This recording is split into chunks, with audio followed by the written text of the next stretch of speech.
আরে ভালো মতে বোঝেন, বন্দা তোমার ফজরের পরের থেকে তো এশা পর্যন্ত সব মসজিদে বসা ছিল, এখনো তো বৃষ্টি দিলেন না, এক্ষণ দিবেন, এক্ষণ।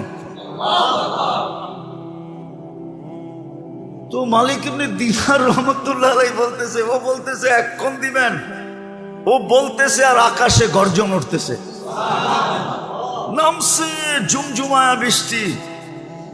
আমিও আটকায় গেছি, ও আটকায় গেছে।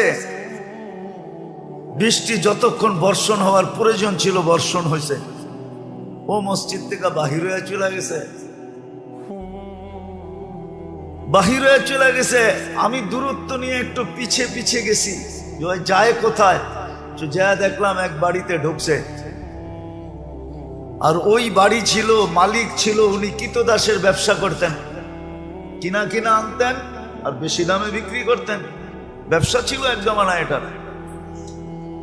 তো যা ঢুকার পরে দেখলাম এক কোনায় জীর্ণ শীর্ণ বসে আছে। তো মালিককে ডাকলাম যে এই গোলাম বেচবা? এটা তো কোনো কামেরই না, এটা নিয়ে কি করবা? গোলাম তো মানুষ কিনে কাজের জন্য, সহযোগিতার জন্য, সাহায্যের জন্য, এটা তো কোনো কাজের না।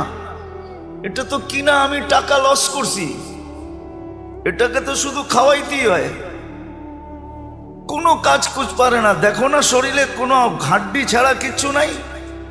তো মালিক ইবনে দিনার রহমতুল্লাহ আলাইহি বলতেছে, তুই বেচবি কিনা এটা কর, কি আছে না আছে ওটা তো আমার তোর দরকার নাই, বেচবি।